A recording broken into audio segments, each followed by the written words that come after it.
So in this piece, it's kind of a mixed media, but it's got crochet elements, and I've seen a lot of this on trees recently, where someone will sit and crochet around the space. So this would be an installation. It's reliant on the location because the way it's going over the floors and hanging down, and it feels like it's coming down from the second floor and spilling over onto the floor on ground level. So it's a very fun, playful way to look at a very traditional craft, and it's definitely no longer a functionable. You're not crocheting a sweater or scarf here. You're making art. It has no function other than to be aesthetically pleasing.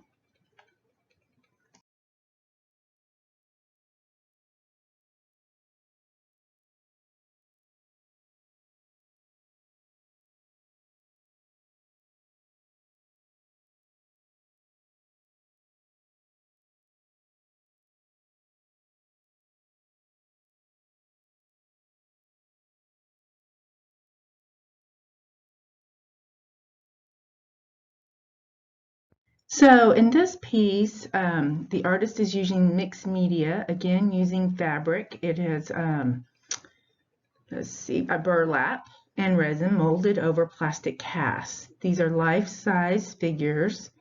There are 80 of them, so they're massive, and they are set in a landscape. So it's once again, it is an installation. So using traditional fabric in a more unconventional or revolutionary way to create aesthetic art.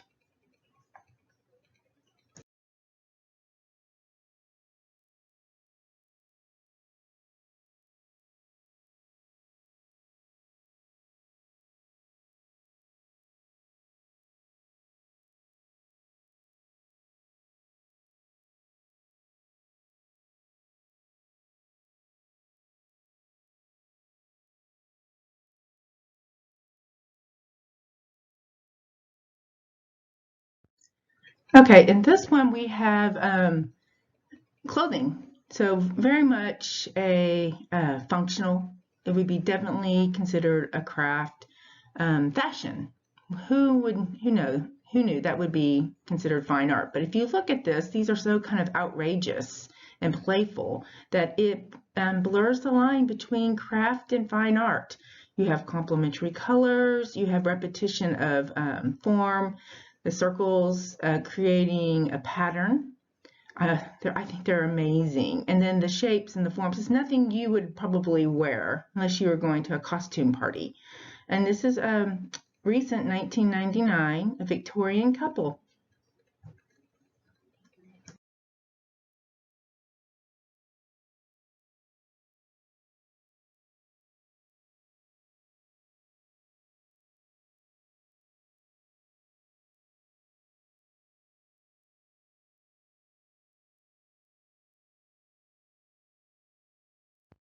So when you talk about metals, metals is the most durable of all the craft mediums, employed for centuries to make vessels for food and drink, tools for architecture and building, and weapons of war.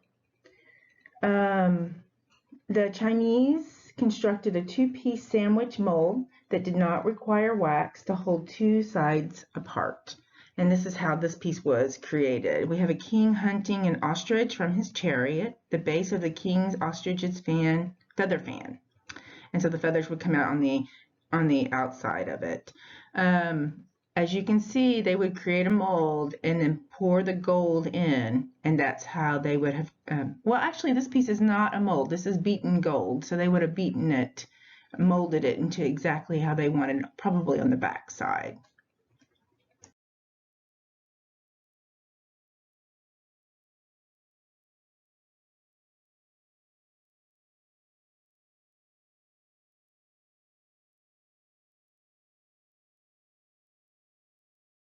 So this one has a cool story. This is gold and stones, the Griffin bracelet. The Persian griffin bracelet was discovered in 1877 as part of the Oxen treasure. Griffin is a mythical beast, half eagle, half lion, that symbolizes courage and the belief by the Persians to guard the gold of India. It was stolen by bandits to be melted down. Captain F.C. Burton heard of the robbery and rescued the treasure. In return from the merchants, he only wanted this bracelet. Originally inlaid with colored stones, minute details of the griffin, especially the feathers on the wings and nest, and as well as the clawed feet, suggest inlaid stones. I know it's beautiful too. And this one was probably with a mold.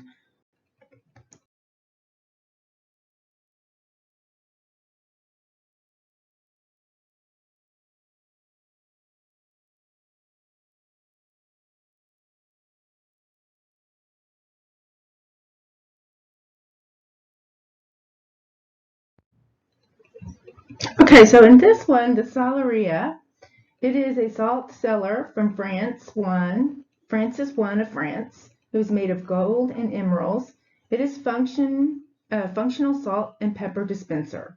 The salt is represented by the male figure Neptune, the god of the sea, and hence the overlord of the sea salt. Pepper is the province of earth, represented by the female figure. Along the base of the salt cellar is a complex array of symbolic symbols depicting the 4 seasons and the 4 parts of day, embodying both seasonal festivals and daily meal schedules. Kind of cool, right? I can't believe it actually works.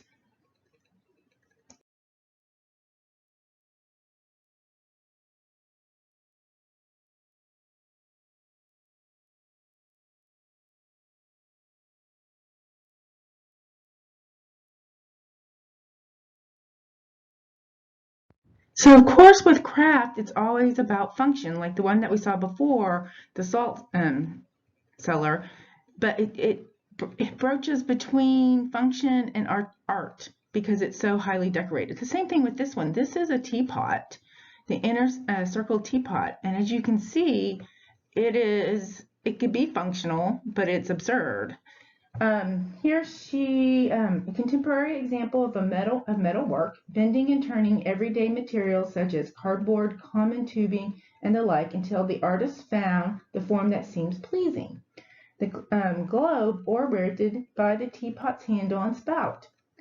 The pewter on the teapot is created through a technique called vermeil, V-E-R-M-E-I-L, in which a microscopic thin layer of gold is pewtered into the finished silver form.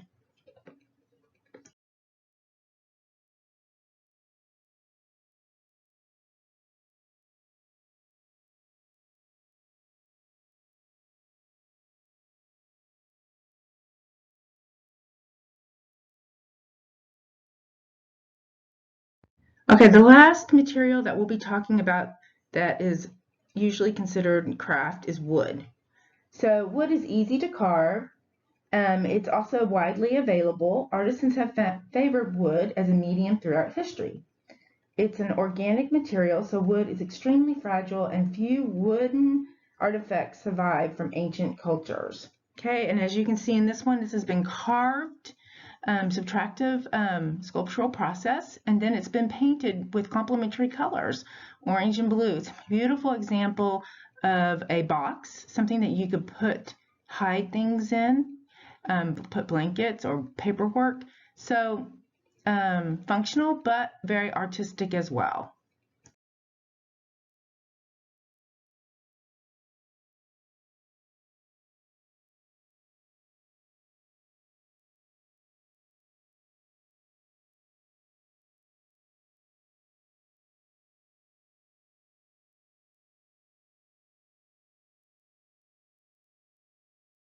Here is another example of carving onto wood. It's a chest. It was made in Massachusetts, red oak and white oak, probably interlaid together. And as you can see, it's highly decorative. It repeats an organic form. It has a nice rhythm to it. The 3 laid back rectangles of it are decorated with some kind of plant motif, and then on top you have it with repetition of a circular form back and forth. So this would have been a lovely piece to have in your home, probably to put blankets, right? Or important paperwork. Again, we have craft bordering on the line of fine art.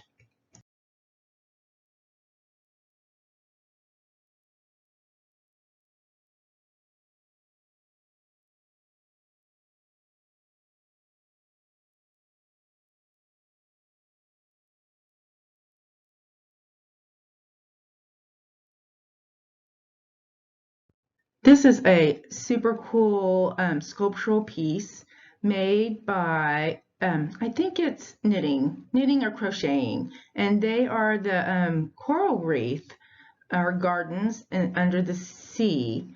So, and it's ongoing, so people knit and continue to add on to this sculptural piece. And I have a reading that I'll probably include on one of the modules for you to take a closer look at this, because this is very fascinating to me. So sculpture, it's non-functional, but it's based in a craft. Again, the craft is knitting, crocheting. Usually we get scarves from this. So what an ideal medium to recreate a coral reef.